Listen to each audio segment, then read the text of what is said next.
Bismillahirrahmanirrahim. Assalamualaikum warahmatullahi wabarakatuh. Pada kesempatan ini, perkenalkan, saya Mela Sari. Saya bertugas di SMK Negeri 2 Kuningan, Provinsi Jawa Barat. Pada kesempatan ini saya akan menyampaikan terkait demonstrasi kontekstual modul 1, di mana dalam pemaparannya saya akan sampaikan implementasi dari pemikiran Ki Hajar Dewantara yang bertemakan pendidikan yang berpihak pada murid.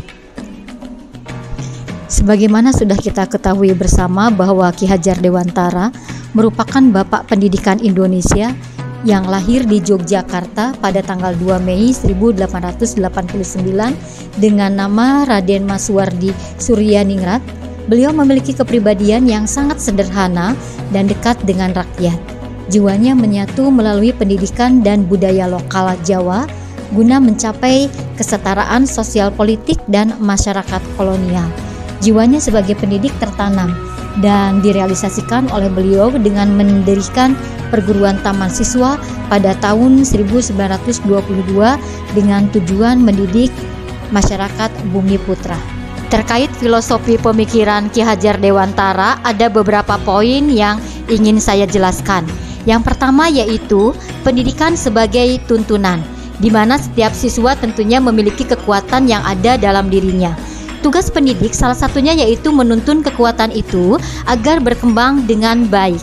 Tuntunan yang diberikan pendidik diharapkan dapat memberikan kecerdasan, budi yang lebih tinggi dan luas, sehingga siswa dapat terlepas dari segala macam pengaruh buruk. Tujuan pendidikan salah satunya adalah menanamkan penguasaan diri pada siswa agar siswa dapat mengendalikan tabiatnya. Berikutnya, filosofi pemikiran KHD yang kedua yaitu adanya trilogi pendidikan, di mana trilogi pendidikan ini terdiri dari 3 macam, yaitu Ingarso Sung Tulodo, Ing Madio Mangun Karso, dan Tutwuri Handayani. Terkait trilogi pendidikan Ki Hajar Dewantara, kita mesti memahami sebagai seorang guru tentunya bukan hanya mengajarkan materi di dalam kelas, tapi lebih dari itu tugas guru lebih berat yaitu mendidik siswanya. Terkait trilogi Ki Hajar Dewantara yang ke-1 yaitu Ingarso Sung Tulodo, di mana guru di depan memberikan teladan. Guru merupakan panutan bagi siswa. Apalah artinya jika guru hanya bertindak kasar kepada siswa? Bahkan guru tidak boleh memberikan contoh yang kurang baik terhadap siswa. Kita mungkin ingat pepatah bahwa guru kencing berdiri, murid kencing berlari. Tentunya yang memiliki makna bahwa apapun yang dilakukan guru menjadi perintah langsung bagi siswanya. Keteladananlah yang menjadi panglima pendidikan. Yang kedua yaitu Ing Madio Mangun Karso, di mana guru di tengah membangun keinginan. Guru adalah motivator bagi siswa, mendampingi siswa menciptakan ruang impian yang ia inginkan. Selamilah lingkungan kehidupan siswa agar terjalin keakraban. Hapus stigma guru adalah dewa dan titel menjauhkannya dengan siswa. Jangan posisikan siswa seperti kerbau, cangkir, dan kertas yang tidak berguna, sehingga seenaknya diperlakukan. Seorang guru yang baik adalah dia yang menjadi sahabat bagi muridnya. Guru tidak akan bisa menjadi motivator jika ada jarak. Dan yang ketiga yaitu Tutwuri Handayani, di mana pendidik di belakang memberikan dorongan. Guru memberikan dorongan bagi siswa setelah ia menyadari akan impiannya. Biarkanlah siswa berkembang sesuai bakat dan keinginannya. Memang disadari kurikulum pendidikan formal belum sepenuhnya mampu memberikan ruang kebebasan berekspresi dan bereksplorasi.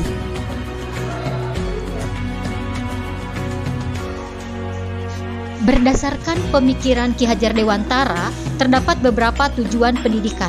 Yang pertama yaitu tujuan dari pendidikan adalah merupakan proses memanusiakan manusia, sehingga harus memerdekakan manusia dan segala aspek kehidupan baik secara fisik, mental, jasmani, dan rohani. Yang kedua yaitu tujuannya adalah mencapai kesempurnaan hidup manusia sehingga dapat memenuhi segala keperluan lahir dan batin yang kita peroleh dari kodrat alam. Dan tujuan yang berikutnya yaitu membentuk peserta didik menjadi pribadi yang mandiri dan dewasa. Kemudian yang terakhir yaitu pendidikan membantu peserta didik untuk dapat berdiri tegak dengan kekuatan sendiri dan juga cakap mengatur hidupnya dengan tertib. Di dalam 3 kerangka perubahan Ki Hajar Dewantara ada beberapa poin. Yang pertama adalah terkait kodrat keadaan, di mana kodrat keadaan terdiri dari kodrat alam dan kodrat zaman. Di dalam kodrat alam, siswa harus diarahkan dan mampu beradaptasi dimanapun berada. Di mana bumi dipijak, disitulah langit dijunjung. Selain cerdas dan pintar, tentunya harus memiliki budaya. Seseorang sudah sepatutnya mengikuti atau menghormati adat istiadat yang berlaku di tempat tinggalnya. Yang berikutnya adalah kodrat zaman, di mana sebagai pendidik kita tentunya harus membekali anak dengan skill, pengetahuan, dan pengalaman baru sehingga bisa menyesuaikan dengan perkembangan zaman. Penggunaan teknologi dalam proses pengajaran maupun pendidikan tentunya haruslah disesuaikan dengan kodrat zamannya. Kemudian, di dalam kerangka perubahan Ki Hajar Dewantara terdapat asas Trikon.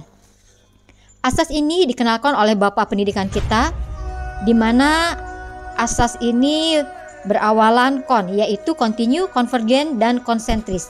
Di dalam artikel beliau kita akan bahas satu persatu. Yang pertama yaitu asas continue. Artinya pengembangan yang dilakukan harus berkesinambungan, dilakukan secara terus-menerus dengan perencanaan yang baik. Dan suatu kondisi yang baik tentunya tidak mungkin dapat dicapai dalam sekali waktu seperti sebuah sulap.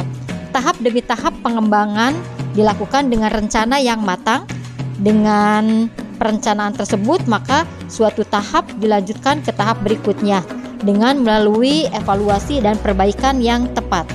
Pengembangan yang sifatnya tiba-tiba untuk kemudian hilang semangat yang sewaktu-waktu setelahnya tidak akan menghasilkan perubahan berarti di jangka panjang.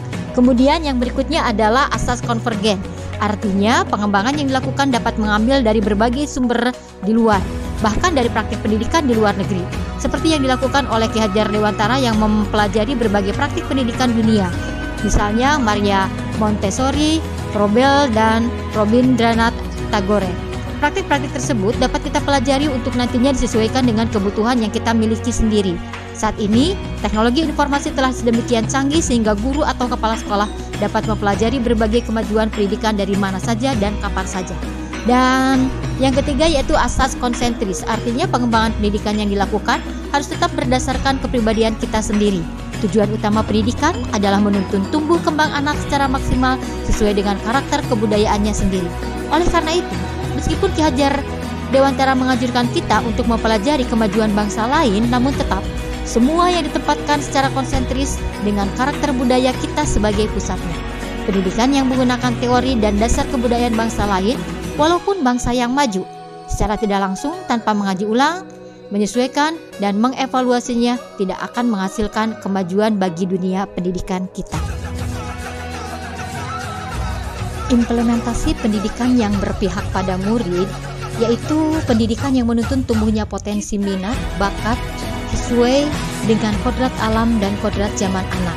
Pendidikan yang berpihak pada peserta didik menekankan pada minat, kebutuhan, kemampuan individu, menghadirkan model dan metode belajar yang menggali motivasi untuk menjadikan pembelajar sepanjang hayat dan selalu ingin tahu terhadap informasi dan pengetahuan. Saya sebagai guru bertugas sebagai fasilitator yang memberikan motivasi kepada peserta didik. Munculnya potensi pada peserta didik tergantung rangsangan yang diberikan oleh guru. Guru menuntun anak dengan penuh kasih sayang dan peduli terhadap anak. Karakteristik pendidikan yang berpihak pada peserta didik antara lain manusia, merdeka, mengembangkan potensi, bakat, dan minat serta kodrat anak, sesuai dengan kodrat alam dan kodrat zaman. Saya juga memberikan kebebasan dalam proses pembelajaran. Metode yang digunakan saya memfasilitasi seluruh peserta didik sesuai dengan kebutuhan peserta didik agar mereka dapat terlibat dalam proses pembelajaran dan mampu mengembangkan potensi yang dimiliki secara maksimal. Saya juga memberikan kebebasan peserta didik dalam berkarya dan mengembangkan potensinya. Saya menciptakan pembelajaran berdiferensiasi di mana mampu mengakomodir semua kebutuhan belajar peserta didik.